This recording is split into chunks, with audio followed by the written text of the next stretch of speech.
I hope you had a great time working on our Creating Links lab. Let's take a quick look at the finished files so that we can compare your work to the finished version of the files. So here I have the three files really that we were editing the most, the links, reference, and syntax.htm. I've got those guys opened up as well as our lab instructions so we can refer back to them. Well, remember the first task that we were given was coming up with page navigation. So going to the list we have here and then linking to all of our files. And yours should look similar to this. You'll notice that each one of the list items text, the text inside of it, is wrapped with the link tag.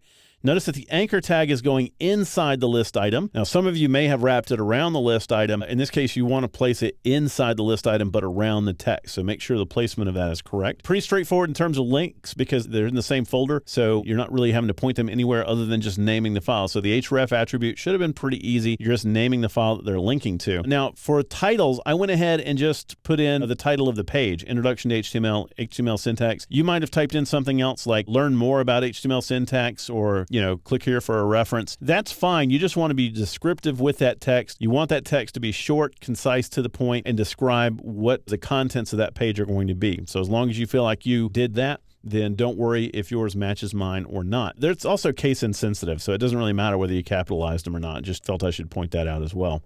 Okay. So the second set of instructions was linking to external sites. And I'm going to go to this links.htm page and scroll all the way down to the bottom because the footer is where we were working. So here, the text lynda.com, I've surrounded that with an anchor tag.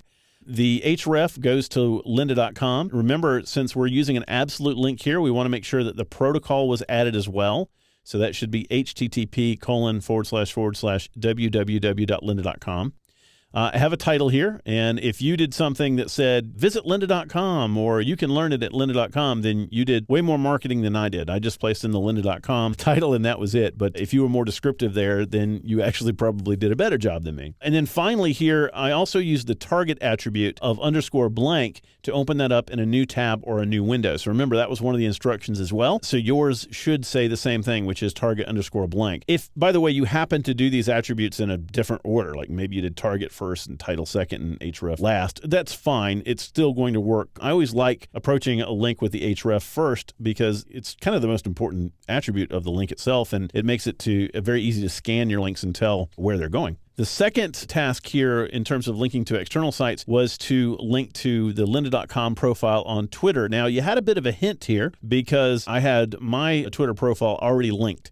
So if you went out to Twitter and searched for the lynda.com account, this is the URL that you would have found, HTTPS for the secure connection, twitter.com, lynda.com. And then I have a title here that says follow lynda.com on Twitter. You'll notice that I did not do an _blank target here. If you did, that's fine. There's nothing wrong with it. I just didn't mention it. So in that case, it becomes more of a personal choice as to whether you wanted to do that or not.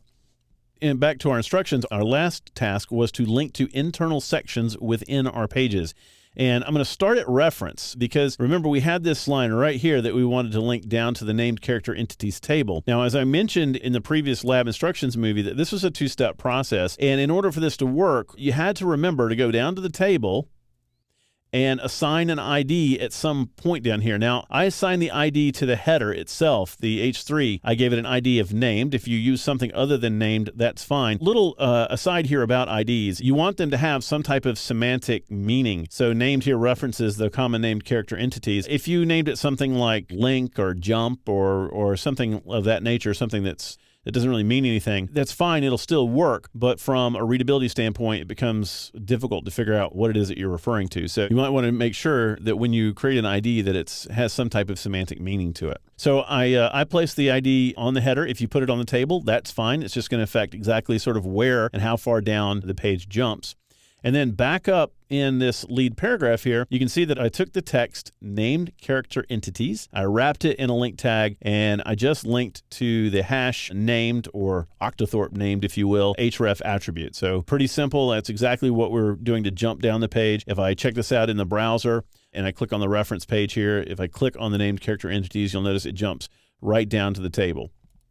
I also wanted you to be able to make the jump from the syntax page as well. If you remember at the very bottom of the page, we have a line of text here that says you can also find a useful list of character entities on the HTML reference page. Well, let's take a look and see how we resolved that. If I go down into the code, you can see right here, we have our link. So I'm linking to the reference.html file, but notice that I'm appending to the end of that particular URL the same pound name reference that we made in the previous file. So if I go to the syntax page and I click on that, it's going to take me directly to the page and directly to that table, which is exactly what we wanted it to do. Now, I'm guessing that as you guys went through this lab, you probably completed it faster or quicker than you thought you would. And I think the reason for that is that basic link syntax is actually pretty easy to master. So once you start authoring your own pages, you should be able to confidently create hyperlinks pretty quickly in your HTML. Be sure to explore all the finished files closely to examine the other links on the page. And I really recommend practicing creating links in your own projects as soon as you can. There's really nothing more valuable than the experience that you gain from trying things on your own.